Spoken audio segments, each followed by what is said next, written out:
Hey there, curious listeners. Welcome back to the Curious KDO podcast, where we dive into all things random that I am super curious about. This season, we're getting really curious about reading, exploring books that challenge our thinking or inspire us, and sometimes even change the way that we see the world. So today we're diving into a book that, for me, did just that. It's called Unreasonable Hospitality by Will Guidara. Probably pronouncing his name wrong. I apologize.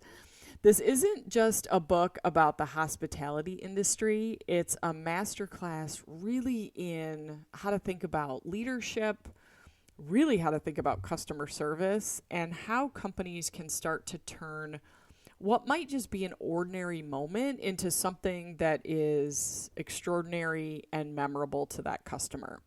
So what we'll do is we'll break down into 5 big themes that were part of the book, explore some of the stories and some of the insights that were, explained in the book to give you examples of how this was actually applied, and a little bit about the author Will and really what drives him. The first theme is really about this idea of creating the power to go above and beyond. And this idea of above and beyond is a tagline that a lot of companies use. You hear this, we go above and beyond. But what Will really refers to, and that's how he got the name of the book, is above and beyond to him is this unreasonable hospitality. And it isn't just about doing what's expected. It's about going so far beyond that you actually could leave your customers speechless. So one of the best examples in the book comes from his time at 11 Madison Park, one of the world's most renowned restaurants. And I should share with you his background and what he does this is all restaurant-based. So his examples are all about restaurants where you have, customers that come in all the time, or you might have that one-time customer that comes in for a special engagement.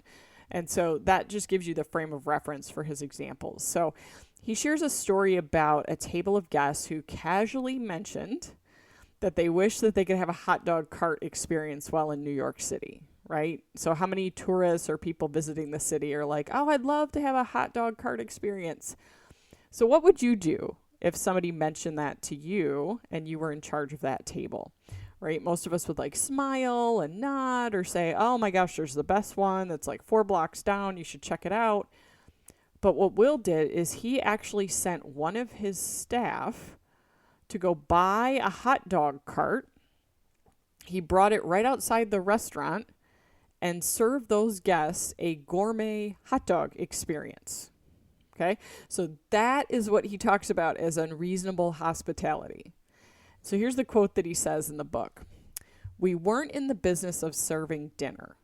We were in the business of creating memories. And sometimes the most memorable experiences come from the unexpected.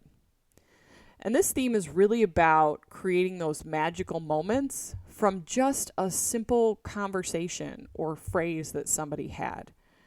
So whether you're in the restaurant industry or any other industry, what's the takeaway from this? How do you go the extra mile, or in this case, the extra 100 miles? What's something that a customer has mentioned that maybe you're like, oh yeah, that would be cool. And do you do anything with that? Do you create an experience for them? Do you find something that's like, oh, you love, this person. I know this person's speaking. Why don't I fly you in and let you see them live and create this experience and this memory for you? How are you listening to what people are saying and then transitioning that into these awesome, memorable experiences? And it doesn't just have to be work, right? It's about how do you treat your friends or strangers or your family? What's one small unexpected thing that you could do today that might make someone's life completely different or change it? Has anyone ever done anything expected for you that, you would expect to have happen, and then go and do something unexpected? What do you remember? What comes to mind? Or have you ever surprised someone with something that they didn't expect and watched the reaction on their face? And that's what he talks about. That's really the overarching theme of the book. The second theme is about team culture. And that really gets to, okay, if this is the direction, we want to create these amazing, unbelievable experiences for customers. Like, how do we have a team that knows how to do that? So Will emphasizes that creating an environment where every team member feels empowered is crucial for delivering this kind of hospitality. So at 11 Madison Park, he didn't just hire the best chefs and wait staff. What he wanted to do was hire the best people. Those who were genuinely kind, who cared about others, who would be attentive to guests. And he talks about how it's important to create a culture where every team member in the restaurant world, from the dishwasher to the head chef, feels like they're part of something bigger than themselves. And here's his quote from the book. Culture is not a set of rules or a list of values on the wall. It's the way people feel when they come to work. One example that he gives is how they involve the entire staff in daily pre-service meetings, where they share stories, they give shout outs, they remind everyone of their purpose. And it wasn't just about the logistics and the specials and what was going on in the building. It was about creating this sense of community and shared mission. Because in a lot of cases, to create these unbelievable experiences, it required multiple pieces on the team. Somebody had to hear a request or think of, what could we do with that request? Or I can run out and do this while you're handling this. The solving of creating those unbelievable experiences became a team solve. It wasn't just one person. And so to do that, the team needs to understand what good looks like. They needed to understand what kind of, limits they could go to create that customer experience. How would they go about doing it? Do I need to get 17 approvals to do anything, or can I just run with it and create a great experience because I know that that's part of my job? And what I love about this theme is how it could apply to any team or organization. And it's not really just about hospitality. It's about creating a place where people want to come and work and feel inspired and want to do their best. So think about your own work environment. What could you do to make your team feel more connected or more valued? And this could be as simple as how, you approach team meetings, or how you approach social settings with your team, or what you're doing to give shout outs and recognize different things. This idea that culture, and mood, what it does is it creates and fosters an environment that lets people know what they can and can't do in a team. It lets them know what they can create and how far they can go. And if they understand what the culture is and what you're trying to achieve, it gives a tremendous amount of freedom and flexibility to the team to make that happen. The third theme is really around this idea of listening, which is something that seems very simple. It's often overlooked, and it's often not listening. It's called hearing enough to respond. So Will talks about how listening, and he gets this idea of really listening, is a foundational element to create an exceptional experience. And listening is another one of those themes that find its way into a ton of books, right? You got to be a good listener. Every sales book is like, you got to be a good listener. The reason for that is people suck at listening. They might hear something. Sometimes that's even a stretch. But often they're just waiting to respond. And so when you're waiting to respond, you miss the nuances. You miss the words that get emphasis. You miss something that might be said halfway that you might want to follow up on that. It's like, oh, I always thought about, never mind. And if you're listening, you're not going to jump into something you've always thought about. You're going to pause and go, no, like, what have you always thought about? And you're going to dive deep into whatever that unsaid statement was. And in this book, he shares a story about a couple who came into the restaurant celebrating an anniversary. And they casually mentioned that they had spent their honeymoon in Paris and had fallen in love with a specific dessert there. Most people might just nod and smile, but Will's team didn't just hear what they said, they actually listened. So they were trying in their minds to have that same emotional experience that they had on their honeymoon. And they came to this restaurant as their way of celebrating the anniversary of that moment. They figured out exactly what dessert it was, and by the time the couple was ready for dessert, they had recreated it and put a French flag in the dessert. So here's the quote: "Listening isn't just hearing the words, it's understanding the story behind them." How many times have you tried to communicate something and somebody, it's not that they didn't hear you or they didn't listen, but they didn't understand that there was meaning behind what you were sharing. And this theme is so powerful because it reminds us that everyone has a story. And if we take the time to listen, we can create moments that really resonate with people. In our busy lives, it's easy to rush through conversations. But what if we took a moment to really listen to people?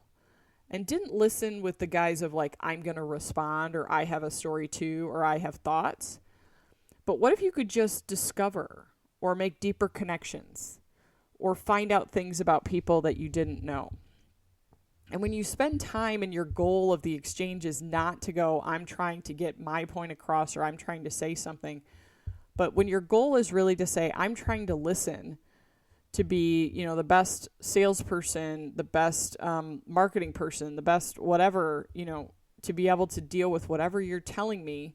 So my goal is going to be to listen to what you say, probe deeper on the things you maybe didn't say, and listen to that to try to figure out if there's a way I can create something different.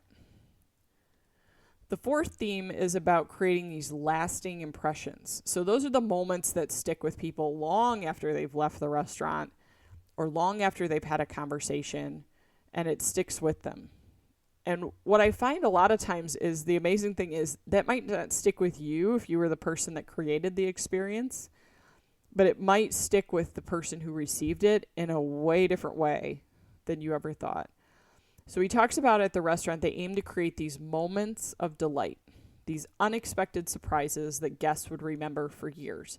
And one example he shares is how they gave a couple celebrating their anniversary a bottle of champagne to take home. But they didn't just hand it to them. They didn't set it on the table at the end. They placed it in the back seat of the cab so that they would discover it on their way home. It was unexpected. It was not something like they thought they left and paid and that meal was done.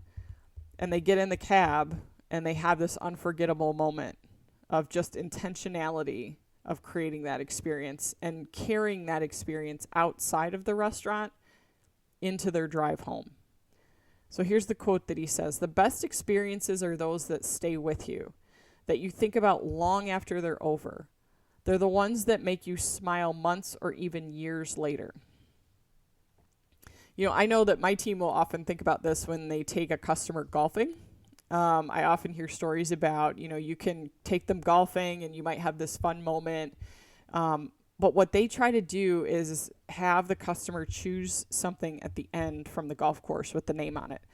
So whether it's clothing or a hat or a sweater or a golf shirt or something like that, that way every time they put it on, they think about that experience. And hopefully it was a great experience. And it's not something that they're usually expecting at the end. And our team will get that too, so that we think of that experience the next time we interact with them. And that idea of creating those connections that go beyond the moments that they're in really resonates, because it's about leaving a mark and an impression and a connection to something that you felt, something that you did. And it really gets to this question of, how do you want people to remember you? What are the little things that you can do that leave a lasting impression on people, that when you meet them or interact with them, that impression carries on even after those moments? So let's talk about kind of the last theme, which is, how did this book come about? How did this idea come about? How did this vision behind Unreasonable Hospitality that led Will to write this book? So he didn't really start with this idea of a dream to revolutionize the restaurant industry. He just started with this idea of trying to make people happy. And so in interviews, he talks about how his father was a hotel manager. So from a young age, he learned the value of treating people with kindness and respect. And this foundation really shaped his entire career and led him to co-own the 11 Madison Park restaurant, which became one of the best restaurants in the world.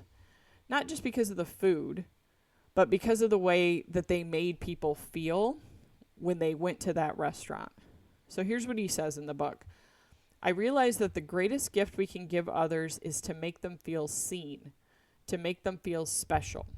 And that's what hospitality is all about. He wrote the book because he really wanted to share these lessons with the world, and not just those in the hospitality industry, not just those that interact with people one-on-one, but think about it differently and how different organizations could think about this idea of unreasonable hospitality. His vision is that we can all bring a little bit more warmth or generosity or thoughtfulness into our exchanges that we have with people. And that if we focus on creating that unreasonable hospitality, his idea is that we can create a world that's more connected and more joyful. On another side note from this book, we have a culture where we read a lot at the leadership level. And so my boss hands out books all the time to the team, things he's read, things that inspire him. And so this book in particular, I had heard about it, and so I had purchased it a while ago. So one day we're sitting in my boss's office. It's my sales director and myself, and he brought out the book. It's a bright yellow cover. You can't miss it. And he went to hand it to me, and he's like, oh, you have to read this. And I kind of laughed. I'm like, yeah, I've already read it. And so then he turns and he tries to hand it to my sales director, and my sales director's like, oh, yeah, I have a copy. I'm already reading it. And he's like, where'd you get the copy? And he's like, from Katie. I had read it and immediately gave it to my sales director because I said, these are the kinds of experiences we want to make sure the team is creating. My boss's face, it was just really funny, and we kind of laughed about it. But it was this idea of you have these people that are all interacting with customers that all found this book and connected to it, because at the end of the day, it's not about selling widgets or services or different things that we can sell. It's really around creating these great experiences that people have that make them want to come back and have more. And so I hope that you like this book and the summary of it. And if you get a chance to read it, it really reminds us that there are these little things that could happen every day that could make a huge difference. So whether it's in business or relationships or interactions that you have with people, think about the listening and think about this idea of creating these experiences or these moments. And it doesn't have to be big dramatic things. It can be small little things that let that person know that you were thinking about them. So as you go about your day, think about how you can bring a little unreasonable hospitality into your life. What small, unexpected things can you do to make someone's day just a little bit brighter? And remember, it's not about being in the restaurant industry. It's not about being in a service industry. It's just about being human and connecting with other humans and making their day a little bit better.